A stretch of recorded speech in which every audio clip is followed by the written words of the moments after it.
আসসালামু আলাইকুম ওরহমতুল্লাহি ওবরকাতু। আলহামদুলিল্লাহি ওয়াকাফা ওয়াসালামুন আলা ইবাদিহিল্লাযীনা ইসতাফা আম্মা বা'দ। ক্বালান নাবিয়্যু সাল্লাল্লাহু আলাইহি ওয়াসাল্লাম তারাকতু ফীকুম আমরাইন লান তাদিল্লু মা তামাসসাকতুম বিহিমা কিতাবাল্লাহ ওয়া সুন্নাতা রাসূলিহ। আমি আপনাদের সামনে উপস্থিত হয়েছি আজকে একটি গুরুত্বপূর্ণ বিষয় নিয়ে আলোচনা করার জন্য। আমার হাতে যে বইটি দেখতে পাচ্ছেন, গঠনতন্ত্র বাংলাদেশ জামাত ইসলামী। বইটির নাম হচ্ছে গঠনতন্ত্র বাংলাদেশ জামাত ইসলামী। একটি রাষ্ট্র পরিচালিত হয় তার সংবিধানের ভিত্তিতে, ঠিক তদ্রূপভাবে একটি দল পরিচালিত হয় তার গঠনতন্ত্রের আলোকে। আসুন আমরা গঠনতন্ত্র বাংলাদেশ জামাত ইসলামী থেকে তাদের আকীদা এবং তাদের কর্মপদ্ধতি কি আমরা জেনে নিই। প্রথমেই আপনাদের সামনে আমি বলতে চাই, আকীদা শব্দটি আকদুন শব্দ থেকে নির্গত হয়েছে, যার অর্থ হলো বিশ্বাস, আস্থা, প্রত্যয়, দৃঢ় বিশ্বাস। ইসলামের মৌলিক বিশ্বাসসমূহকেই আকীদা বলে, যেমন তাওহীদ, একত্ববাদ, রিসালাত, রসুল সাল্লাল্লাহু আলাইহি ওয়াসাল্লামের নবুয়তকে স্বীকার করা, আখিরাত, পরকালকে বিশ্বাস করা, ফেরেশতাদেরকে বিশ্বাস করা, আসমানি কিতাবসমূহের উপর বিশ্বাস করা। অর্থাৎ আমরা যে ছোটোবেলায় পড়েছিলাম আমানতু বিল্লাহি ওয়া মালাইকাতিহি, ইমানে মুফাসসাল, যেটা ওইখানে 7টি বিষয়ের যে আলোচনা রয়েছে, ওই বিস্তারিত আলোচনা যা রয়েছে সেগুলিকে মেনে নেওয়ার নামই হচ্ছে আকীদা। তো বাংলাদেশ জামাত ইসলামীর আকীদা কি, আসুন আমরা গঠনতন্ত্র থেকে জেনে নেই। আমি সংক্ষেপে তাদের আকীদার কথাগুলো আপনাদের সামনে উপস্থাপন করছি, একেবারেই অতি সংক্ষেপে। ঈমান ও আকীদা। কোরআন এবং সহিহ হাদিসের নির্দেশিত ঈমান ও আকীদাই জামাত ইসলামীর অনুসারীগণ পোষণ করিয়া থাকেন, যাহার মূল কথা হইল লা ইলাহা ইল্লাল্লাহু মুহাম্মাদুর রাসূলুল্লাহ, অর্থাৎ আল্লাহ তাআলা ব্যতীত কোনো ইলাহা নাই, মুহাম্মদ সাল্লাল্লাহু আলাইহি ওয়াসাল্লাম আল্লাহ তাআলার রসুল। এতটুকুই আকীদা। আচ্ছা বলেন, বাংলাদেশ জামাত ইসলামীর আকীদার মধ্যে এবং আহলে সুন্নাত ওয়াল জামাতের আকীদার মধ্যে কোনো তফাত আছে? এত স্বচ্ছ আকীদা, এত পরিচ্ছন্ন আকীদা অন্য কোনো দলের এভাবে গঠনতন্ত্রে লিখিত আছে কিনা আমার জানা নেই। যদি কেউ জেনে থাকেন আমাকে জানিয়ে উপকৃত করবেন। আমরা যাদের বলি আকীদা খারাপ, যারা সাহাবীদেরকে গালিগালাজ করে, সাহাবীদেরকে অনেক সমালোচনা করে, তাদের আকীদা হচ্ছে কোরআন ও সহিহ হাদিসে নির্দেশিত ঈমান ও আকীদাই জামাত ইসলামীর অনুসারীগণ পোষণ করিয়া থাকেন। এর চাইতে পরিষ্কার বা স্বচ্ছ আকীদা আর কি হতে পারে? আর বাকি যেগুলো রয়েছে এগুলো তার বিস্তারিত ব্যাখ্যা। এখন আসেন, অনেকেই বলে থাকেন মাওলানা মওদুদী রহমাতুল্লাহ আলাইহি তো সাহাবাদেরকে সত্যের মাপকাঠি মনে করতেন না। আসলে দেখুন, প্রত্যেকটা ব্যক্তির স্বাধীনতা রয়েছে, বলার স্বাধীনতা, তার কাজের স্বাধীনতা রয়েছে। তো মাওলানা মওদুদী রহমাতুল্লাহ আলাইহি সাহাবীদেরকে সত্যের মাপকাঠি মনে করতেন না, এটা তার একাডেমিক আলোচনা, এটা ফিকহি আলোচনার ভিত্তিতে আপনি ইখতিলাফ করতে পারেন। একটা মাসআলার ক্ষেত্রে যে সবাই একমত হবে বিষয়টা তো এরকম না।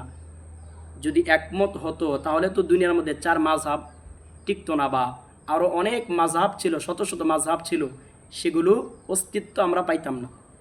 একটা মতামতের উপরে সবাই একমত হবে না, এটাই রাইট। সাহাবাই কেরামের যুগেও ইখতিলাফ ছিল, আইম্মায়ে কিরামের যুগেও ইখতিলাফ ছিল, সকল যুগেই ইখতিলাফ ছিল, ইখতিলাফ থাকবে, এবং ইখতিলাফের মধ্যেই রয়েছে কল্যাণ। এখান থেকে যাচাই বাছাই করে যারা সত্যটাকে মেনে নেবে, এটার নাম হচ্ছে ইজতিহাদ। ইজতিহাদের ক্ষেত্রে আপনারা জানেন, ভুল হলেও সওয়াব, আর যদি সঠিক হয় তাহলে ডবল সওয়াব দান করেন। মাওলানা মওদুদী রহমাতুল্লাহ আলাইহির আলোচনাকে, তার একাডেমিক আলোচনাকে জামাতের আকীদার মধ্যে অন্তর্ভুক্ত করা এটা কখনো উচিত হবে না। এটা তার একাডেমিক আলোচনা। আর মাওলানা মওদুদী রহমাতুল্লাহ আলাইহির কথা আর আমি যে বলছি, এই দুই কথার তো একমত হওয়া লাগবে, এটা জরুরি না। ওনার কথা যে আকিদা জামাত ইসলামের হতে হবে, এটা তো কেউ বলে না। জামাত ইসলামের একজন সদস্য আপনি কোথাও বলতে পারবেন না যে তিনি বলেছেন মৌদুদি রহমতুল্লাহি আলাইহির আকিদা আর জামাত ইসলামের আকিদা এক। এরকম কথা যদি কেউ বলতে পারেন, আমি তওবা করব।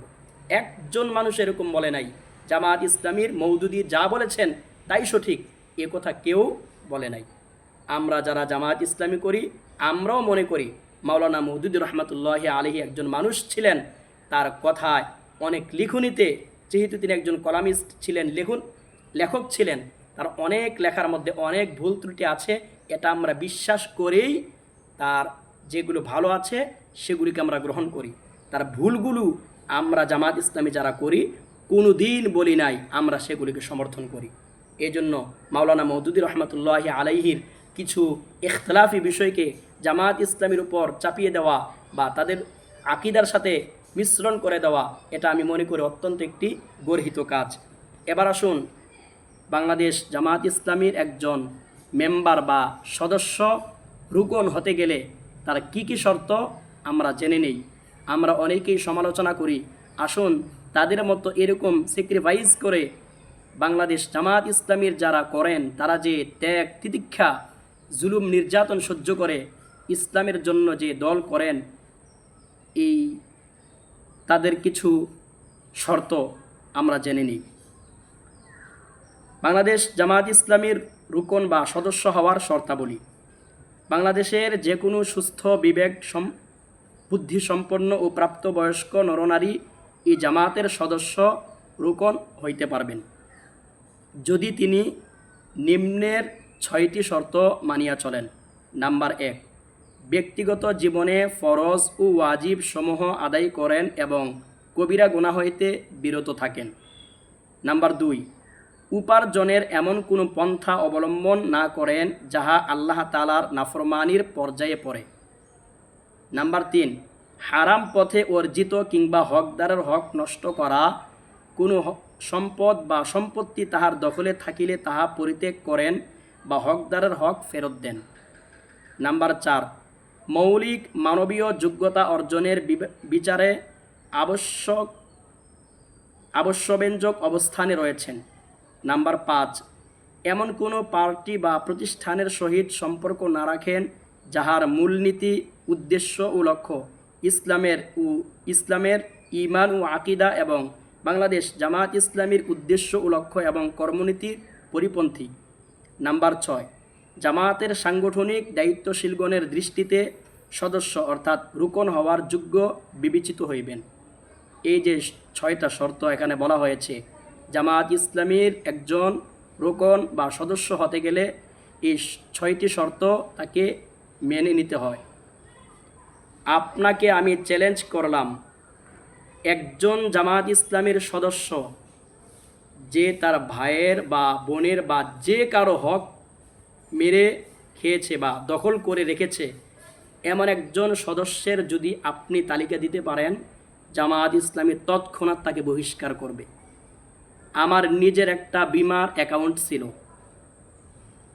আমাকে জামায়াত ইসলামী 1 বছর পর্যন্ত সুযোগ দিয়েছে আপনি ওই বিমা থেকে, যেটা শরিয়া পরিপন্থী, সেখান থেকে যদি আপনার অ্যাকাউন্ট ডিলিট না করেন, আপনাকে বাংলাদেশ জামায়াত ইসলামীর রুকন বা সদস্য করা হবে না। কি মনে করেছেন এতই সহজ? সমালোচনা করা সহজ, কিন্তু জামায়াত ইসলামীর মতো এরকম জেল জুলুম নির্যাতনের বাস্তব সাক্ষী হওয়া অত্যন্ত কঠিন। সমালোচনা করা যায়, কিন্তু এরকম আদর্শ গ্রহণ করা খুবই কঠিন। আমি পর্যন্ত 1 বছর ঘুরেছি সদস্য হওয়ার জন্য, সদস্য বানাই নাই। আপনাকে আমি চ্যালেঞ্জ করলাম, এমন কোনো ব্যক্তি যে সরাসরি কবিরা গুনাহ হারাম কাজে লিপ্ত রয়েছে, তাকে যদি আপনি জামায়াত ইসলামীর কোনো দায়িত্বশীলকে ইনফরমেশন দেন, সে রুকন, তৎক্ষণাৎ তাকে রুকনিয়াত বাতিল করে দিবে। এ হচ্ছে জামায়াত ইসলামী। দেখেন না, এত অত্যাচার, এত নির্যাতন, এত জুলুম, তারপরও এই দল নিশ্চিহ্ন করা যায় না। কারণ কি? আদর্শ দিয়ে আদর্শকে মোকাবেলা করতে হয়। পেশি শক্তি দিয়ে আদর্শকে কখনো দমায় রাখা যায় না। জামাত ইসলামী একটি গঠনতান্ত্রিক নিয়মতান্ত্রিক দল। এখানে আদর্শ চর্চা হয়, কারো সমালোচনা নিয়ে এখানে পর্যালোচনা হয় না। এজন্য আসুন বাংলাদেশ জামাত ইসলামী সম্পর্কে জানুন এবং আপনারাও বাংলাদেশ জামাত ইসলামীতে যোগদান করুন। আল্লাহর জমিনে আল্লাহর দ্বীন বাস্তবায়ন করার জন্য, কোরআন এবং হাদিসের অনুযায়ী নিজের জীবন পরিচালনা করার জন্য, জামাত ইসলামীতে অংশগ্রহণ করার জন্য আপনাদেরকে আমি উদাত্ত আহ্বান জানাচ্ছি। বাংলাদেশ জামাত ইসলামী সম্পর্কে বিস্তারিত জানার জন্য এই যে বইটি আছে, গঠনতন্ত্র বাংলাদেশ জামাত ইসলামী, এই বইটি আপনারা নিজে পড়তে পারেন। আমার সাথে যারা রিলেটিভ রয়েছেন, আপনারা আমাকে বললে আপনাদেরকে আমি এই বইটি ব্যবস্থা করে দিতে পারবো। আর না হয় আপনারা নিজেরা গুগলে সার্চ করে এই বইটি সংগ্রহ করে তাদের আকীদা, তাদের কর্মপদ্ধতি, তাদের দাওয়াত আপনারা জেনে নিতে পারবেন। আমি সকলের প্রতি উদাত্ত আহ্বান জানাচ্ছি, বাংলাদেশ জামাত ইসলামী সম্পর্কে জানুন, বুঝুন এবং গঠনমূলক সমালোচনা করুন। আল্লাহ পাক রব্বুল আলামিন আমাদের সকলকে ইনসাফ করার তৌফিক দান করুন, আমিন। আসসালামু আলাইকুম ওয়া রাহমাতুল্লাহি ওয়া বারাকাতুহু।